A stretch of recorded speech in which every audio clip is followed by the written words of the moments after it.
Having seen this movie many times over the years, I find it more compelling each time that I watch it. What really stuck out to you guys this time watching it? So much darker than I remember. Like, I thought I knew, and then from the very first moment, that sinister undertone is right there. And it's really interesting to see how it plays with so many things that we're just now, a couple decades later, so used to in our everyday life, like just the role of reality TV and how often people are on camera and kind of now playing to the camera, but then also our acceptance of surveillance as just not only are we used to it now, but we want it. And so seeing just how it lurks beneath the surface here and Truman is oblivious is just a really interesting thing to watch it this time through and think about. Hello. Yeah, I wanted to add to that. I kept thinking as I was watching it this time that in COVID, my husband and I watched all of the X-Files. And a lot of the plot of the early seasons of the X-Files is people are stealing our data and they're stealing our information. And oops, no, now we just gave it to them. We just forked it all over because we wanted to poke people on Facebook or play Candy Crush or something like that. So this idea that we used to feel very guarded and feel very private about our lives, and now how much of that we are more than willing to just give out to the world is just shocking to think about in retrospect. Yeah, absolutely. Guy, with your extensive background in research and surveillance, how does Weir's vision of a concentrated surveillance project like this sort of reflect our society now 4 or 5 years later? Yeah, I mean, one of the things that's interesting is that in the film, you see all the ways that they've hidden the cameras, sometimes more obviously, like the trash can. That's my favorite, right? You can see the lens on the neighbor's trash can. And then other times more covertly behind the radio. And there's this sense of almost like paranoia that comes from thinking about all those little cameras everywhere around us. But then in your pocket is one of those cameras that's all around you, and on your computer, and for some people on their television. And I'm sure there's just a few surveillance cameras around this theater and this building. And so one of the things that we have just accepted is that ubiquity of cameras and the idea that at least outside of our homes, we always potentially might be on CCTV, or someone might have their cell phone out and capture us. And then with the kind of innovations around Ring and the ability to have your porch camera and your own little network of surveillance cameras, people have kind of filled their home with these cameras, kind of on the trust and prayer that the company that supplied them for them won't use them for any nefarious purposes or bad people won't hack into them. And so what seems as almost this like dystopian sci-fi undercurrent in the film, now we're on board with, right? Give me more cameras, put them everywhere. It's going to keep me safe and protected. And so I think it's really disturbing just how fast we've gone from like scary sci-fi plot twist to everyday life. Give me those cameras. Yeah, and what do you think contributed to that in terms of technology developing since then, and what else? Yeah, so one of the things we see with surveillance technology is that it kind of first develops out of the military industrial complex, right? GPS was a military innovation. A lot of our ability to transmit, store, and process data was a military innovation. A lot of these real-time access cameras that are as small as possible began as military surveillance capabilities. Even our like hobby drones that people fly, right, started and were built out of surveillance technology.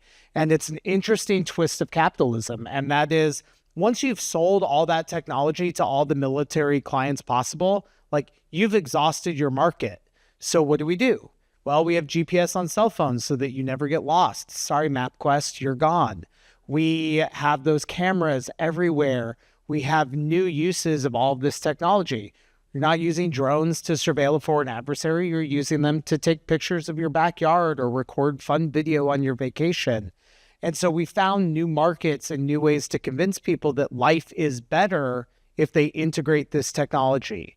Some of that is based on fear, right? The Ring Cam is premised, or other porch cameras, is premised on the idea that your home might not be safe, it might not be secure, but what's really going to protect it is this camera. So we trust in the cameras. And so a lot of it is this technology is now affordable and available, and we are good consumers. And so we like the argument that our life will be better by buying it. Yeah, thank you. Another aspect of the film that I think is very predictive is the popularity of reality TV, and this desire to be peering in on someone else's life, the thirst for voyeurism. How do you think that The Truman Show was ahead of that? Yeah, I kept thinking about what it was like to watch The Real World or The Bachelor in like the late 90s and early 2000s, before people sort of played this role of, I am on a reality TV show, I'm a reality show contestant, I didn't come here to make friends, and this kind of like performative reality. And Truman is so charming, like he's so sweet, and that's why the movie is so heartbreaking. You're like, he deserves a real friend and he deserves a real wife. And so because he's not this reality show contestant who signed a million waivers to be on something, he just comes across as this like beautifully authentic person that you just want nothing but the best for. And I don't know that I can say that about contemporary reality show contestants who have a very specific agenda and have their Instagrams and their TikToks ready to go. And I guess I'm very nostalgic for that, but it also shows you like, what would this be like if you didn't have reality TV as such a frame of reference? Yeah, absolutely. And then kind of surrounding that, in recent years, online platforms like YouTube and Twitch offer places for live streaming, which, if you're not familiar with, they've become widely popular online with younger generations, especially. Social media personalities cultivate their own communities where they can watch a wide variety of content, whether it's gaming or people just going outside and just streaming what they're doing outside. It's sort of strange. Is this the closest thing that you think we have to The Truman Show? Is live streaming? Yeah, and it seems like we do it to ourselves too, mommy bloggers, and we think a lot about, I think children are sort of kind of the new victims of like, what is it like to constantly be recorded as you go through your life? And Truman does strike me as very childlike. I think that's why we want to protect him, and you can even see some of that in Christoph's orientation toward him, that he's kind of this God figure who wants to be like, no, I created this perfect world for you, which, let me say, Sea Haven, does it have affordable housing and good schools? Because really, beachfront property, sign me up. Like in the 90s, they were like, oh no, you gotta be in touch with reality. And I'm like, I don't know if that's quite so appealing anymore. I think now like a good retirement plan and a 4-bedroom house is like, all right, I'll sell out for that. So Would you have stayed instead of walking out the door? Yeah. It's a good question. Oh, wait, I just wanted to add to that. This is obviously so parallel to the Barbie movie. I just had to give a shout out. Yes. And notice at the beginning of Barbie wants to stay in Barbie world. She's like, no, don't give me that Birkenstock sandal. I want my foot the same. And I feel like that's a function of time as well. No, that was immediately when I saw Barbie, that was the first thing I thought of was, oh, this is very Truman Show. And, but yeah, good point. Going back to the sort of social media aspect, how has this kind of media really shifted our perception of public figures and online figures, and what is a parasocial relationship? So I think that one of the things that is happening is this collapse of public-private. And one of the most heartbreaking examples of this that really parallels The Truman Show is that children now who have very online, very social media present parents, and the children are tasked with, sometimes forced to participate in constructing these videos, making the TikToks, being on Instagram. And, we're now far enough in that some of those children are now old enough to reflect and think about what they've missed and what they've lost.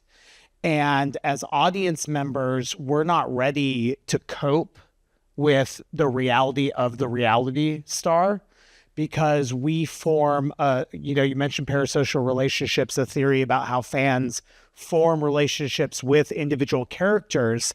And, the audience's emotional attachment is with the character as they see it through media, either on the screen, through social media, whatever. And then when we're forced to confront that that's a real person that has feelings and emotions that are very different from how we saw them in that media and how we formed that bond with them, it creates a lot of dissonance and struggle with how to feel about that piece of media or that person. And we're starting, I think, also to see that as reality stars, start to be scandalous in ways that were not how they were supposed to be scandalous in the show. And so we just lose the reality in the reality star, and it's really hard as audience members. Yeah, thank you. What sort of mental impact do these sort of relationships have on both the viewer and the subject of attention? So, I think that one of the things, especially in the realm of surveillance, we know is that whenever we notice, as Truman slowly does throughout the film, that we're under surveillance we didn't ask for and we didn't covet, there are extreme psychological effects that begin to happen. One of the kind of worst instances of this is the absolute meteoric rise of surveillance technology in intimate partner violence, stalking, domestic abuse.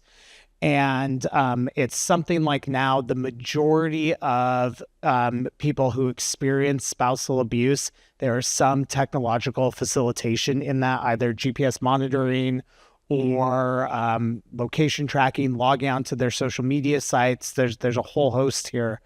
And it increases the level of trauma and paranoia even after the relationship is ended and the person is safely away. Those after effects kind of hold on to them. And in a kind of social media world, especially, or in reality television, where we normalize that watching, we normalize the looking at these stars, these people who are on our screen to entertain us, we kind of forget the power relationship that comes with being the person who gets to watch versus being the person who is watched. And so some of these media products, some of these shows, some of these accounts help habituate and normalize us to the pleasure and joy of watching someone else and using that kind of as a leverage or tool of power. And it's just a really kind of scary moment in how both reality television as a genre, as a form, and surveillance technology are coming together. Thank you. Is there anything else that the Truman Show really feels relevant about today that we haven't really discussed?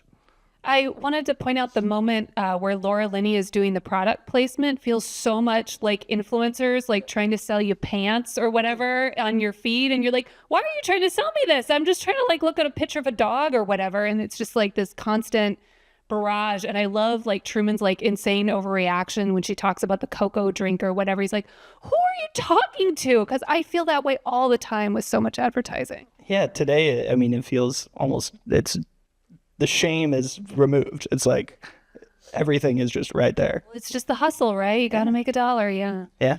And I think that as what's relevant there is that during this whole film, I want to scream at the cast, right? Why are you participating in this? Why would you agree to be his wife? And sometimes I think about these influencers know the products they're selling are terrible. Sometimes not only do they not work, but they're actively harmful to the consumer, but they have lost kind of that perspective and scope because the financial incentive, the popularity, the engagement, everything's for clicks, and that becomes addictive and serves up this constant stream of dopamine that then they lose that ability to reflect and see kind of what they're doing, right? So it's who are you talking to? They don't care. Because it provides something that they want and that they need in their life. Yeah, absolutely. What else feels dated about the film, if anything? So much. Matte lipstick? Any 90s matte lipstick? Yeah, I think aside from some of the costuming and stuff, I just think the film has this sense of darkness, right? Where I started, it's very sinister. And I think in some ways we just don't approach the idea of watching and surveilling others in that way. We've lost that kind of discomfort around it in ways that are really chilling. one of the things with my college students I talk a lot about is how much surveillance technology their parents use to keep track of them, right? Is there always the location? Do they have access to their social media accounts? By the way, the normalizing of things that then become issues in romantic relationships. So we've lost, I think, sometimes that sense of shame. And so the fact that the film is set up with like this kind of surveillance is bad almost doesn't hold up as much. I mean, obviously it's more extreme, but that feels dated. And then I just think also the ability to keep Truman for all of his life so thoroughly cut off from the outside world, it's just not possible anymore. And you referenced the X-Files, right? The running joke about X-Files is they can't make it today because they would just use their cell phone and call for help. And so like he would know, he'd have the internet, he'd have a cell phone. What is happening? We would also watch Truman on his phone for like 4 hours a day. I don't think it'd be as interesting. Yeah, he would just Google that girlfriend and there she would be, yeah. You want to watch Truman scroll TikTok? One of my favorite lines of dialogue that I picked out was from Ed Harris's Christoph, where he says, "We accept the reality of the world with which we are presented." Does our constantly evolving world ring true with this statement? What do you think we can do to really push back against that if we want to? I mean, a lot of our lives are spent just unreflectively putting into action the beliefs and ideas that we've grown up with, right? Most people, if they're religious, can't tell you the first moment where they became religious. It's kind of that extended kind of practice and notion. When people have different beliefs or values, it can be political, liberal, conservative. It can be the type of life that they want to live. I'm an outdoors person. I'm not. They don't remember that like originary moment. We just don't.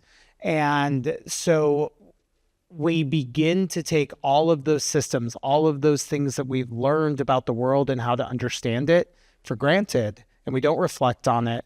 And so a lot of our lives, we live in autopilot because we don't have time for reflection. One of the hardest things when I talk with students, and I'm as guilty as they are, so this is not me saying, oh, those students say, no, I'm with you, is that we are so busy and so connected to every other thing in the world, we sometimes can't just stop and ask the question like, is this what I want to do? Is this what I'm supposed to be doing? Is this right or ethical or good or moral, right? We're just like, nope, that's how it works. Just going to apply that view that I have. And I think that we need more of that time, and kind of the attention economy that we're in makes it hard to have. Absolutely. I think from you. I was just thinking about how Truman is so lucky that he gets to live in this pre-internet world, right? That's what feels so idyllic about this to me, that he gets to live in 1997, or they're sort of replicating kind of like a 1950s, it seems like, maybe that kind of world. Because I think about, even if I want to say like, I'm not going to use my cell phone or I'm going to give up Instagram, it's still out there. That culture is still out there and I can never escape that. So that's, I don't know, that feels a little sad to me as well. But yeah, absolutely. I think we'll open up to have some questions from the audience here for our professors here, if anyone has anyone.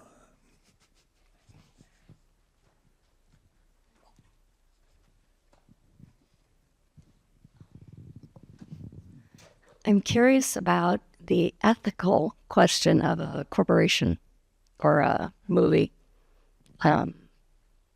adopting this child, this unwed, unwanted child.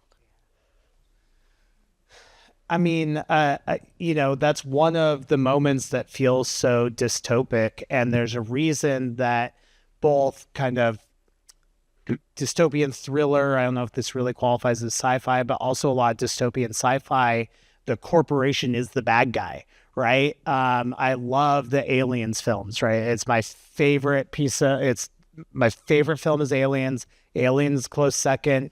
The third one will pass if I need. After that gets a little dicier, but there's a new one coming out. And Weyland Yutani is the bad guy, right? And we often in film see or use corporations as that villain because they're so good at presenting that nameless, faceless bad guy. And we do that in a world where we are a capitalist country, a capitalist nation. We have, back to Mitt Romney gave us the great soundbite, right? Corporations are people too, my friend. And it is interesting to just think about how could we ever, right, accept the idea that a company could, I don't want to say own, but they own him, right? They create, they determine for, they set the boundaries of life. And one of the things I talk about a lot with students is the importance and value of agency. Being able to have the freedom and ability to make choices for yourself and to not have those choices constrained ahead of time by others. Doesn't mean you can do anything in the world you want. No, of course not. But you need to be in a position where you can be informed and decide for yourself. And this idea of corporate ownership where profit is the motive, it just really robs Truman or others of that ability to have self-determination because they're a product. Any other? No. Hi. How would you advise younger generations, but also just people in general, to remain optimistic while we're both Truman and the audience? What a good observation. So Faith is the optimist and I'm the pessimist in our friendship. So do you want to start or do you want me to try? I think that the villain is very unclear in this movie. Christoph doesn't particularly strike me as a villain. It strikes me as a little evil when he's like casting the storm onto Truman. But he strikes me as like a genuine entertainer or someone who cares. And the audience is not villainized either, though, as Guy said, typically like the audience would be a little bit more villainous. It feels like the real villains are the wife and the friend. And every time I watch this, I'm like, that is so sad that he does not have a wife and a friend. And he like trusts these people and cares about these people. And so if those are like the bad guys of the movie, I think the good person must be someone who genuinely cares about you. If you can find someone who genuinely cares about you, not because you're funny, not because you're cute on Instagram, and not because you're going to buy buy the stuff that they're selling, like forming a genuine connection with another human being feels like the only way to sort of fight against that. And we can see that in his sort of like girlfriend romance or something like that. There was like this kind of lovely moment of connection there. And you can see how she genuinely cares about him and she's cheering for him. And you can even see that in some of the audience members who like, maybe it's a parasocial relationship, but there does seem to be some like genuine, authentic care there. And I also think like the world is a lot more unstable than we think it is. And I mean that both potentially in a scary way, but also in a really positive way. You know, our communities only exist when we are part of them, and they can't continue on without us, right? And so we have the ability to make changes in how we want to live, in kind of where we spend our time, our attention, and our money. And we can cultivate friendships and relationships that are much more genuine and much more hopeful, and choose, who we want to be around. Now, is that going to make all the world's problems magically go away? No, of course not. But in starting with that personal connection and also kind of being very intentional of living the life that you want to live, you can start to erode some of those barriers and habits that work against us. It's hard, especially the older you get. You have more years of repetition of staying in that rut. But we do have the ability to make both individual and local changes that have real impact on our communities and can give us a sense of purpose and meaning in life that, especially with the onslaught of technology and sameness that we experience, that we can disrupt that in real ways that provide us with joy and excitement and pleasure and love. And that's important. I'd like to add that I think you're already ahead of the curve being here with a group of people, taking in a piece of art and being educated. So I think that's... Watch more movies. Exactly. And read. Anything else? One up there. I may say it here. I'm a lawyer, so I have a lot of voice. But two questions. One is parallels to the movie Network and do this. And the second is who's big brother for others? Is it us? Is it the government? Is it ableism? Is it all? Yes. In my class on surveillance, one of the things I start with is a diagram of where all of our surveillance comes from. And it is the government. And we focus a lot on the government, and especially some people, based on their identity, experience a ton of government surveillance. But also the thing that the vast majority of people experience the most is corporate surveillance. It's Google, it's Apple, it is every single thing that is tracking your movements online, that's trying to sell and market to you. It's also ourselves, right? I have an Apple Watch on so I can make sure I get my steps. So I'm choosing that surveillance. It's our peers and friends who watch us, who influence us, who send us things that then get linked up to what we want. And it's also in our personal relationships.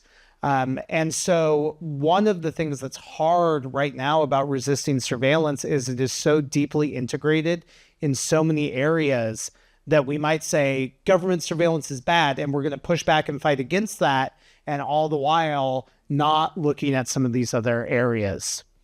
Yeah. I think we have time for one more. So when 25 years ago, surveillance was kind of the boogeyman, I guess, the bad thing, and now we accept it as the norm. But our new boogeyman is AI. And what do you think is going to happen 25 years from now? Oh, man. I just gave a presentation today on trying to figure that out. So one of the things I'll say is the fundamental logic of generative AI in general, is surveillance, because it only functions by being constantly fed into data that we produce, right? Y'all are laborers in the AI machine. Your data is what gets fed into there. It's what gets processed, understand what it tries to understand so it can predict things. It's one of the reasons why a technology like ChatGPT is currently being sued for copyright infringement, because it's taken all that data in that may not belong to it. And so one of the things that I think over the next 25 years is going to be the real tension is convenience versus competence. And that is, these technologies are going to offer a lot of improved convenience that can offer some really good potential benefits to quality of life all over the place. But in that replacement, we are going to start to lose some fundamental competence, and we have to decide, do those things matter anymore or not? So I think about one of the things we talk a lot about at Creighton right now is students using ChatGPT to write their papers. And is that bad or good? Is that a helpful tool? Is it just plagiarism?